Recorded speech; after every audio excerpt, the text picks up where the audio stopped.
Jeg vil nu gå hurtigt igennem en lang række emner, hvor du kan gøre dit Word-dokument langt pænere og mere professionelt.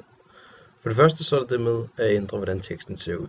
Der er skriftstørrelsen, som er meget enkelt at ændre heroppe. Der er den sådan overskrift, så jeg tænker 18. Derudover så kan du ændre skrifttypen, Times New Roman, lad os bare tage den. Og så derudover så har Word også noget smart, hvor du så langt hurtigere kan lave en overskrift. Bare ved at klikke på den, og så ved Word også selv, at det er en overskrift. Så lad os lige lave de færreste overskrifter til reelle overskrifter. Det tænker jeg er en underoverskrift, så det laver jeg til overskrift 2.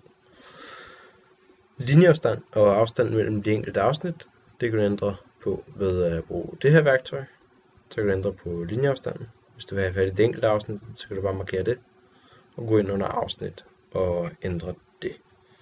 Jeg sætter det til 32, så kan man se det. Alternativt så kan du også bare bruge bullets og så videre, hvis det er en opremsning som den her. Det kan se mere professionelt ud. Det er at lave en tabel. Der skal du ind og indsætte en tabel, og så bestemmer du selv, hvordan den skal se ud. Det er at oprette en fodnote.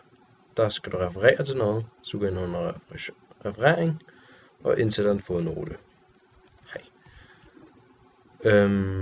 Når du så vil oprette en dynamisk indholdsfortegnelse, som så kan gøre brug af de her smarte overskrifter, der er det igen noget, du vil referere til, så der gør du brug af indholdsfortegnelsen, sådan der, og så har du den.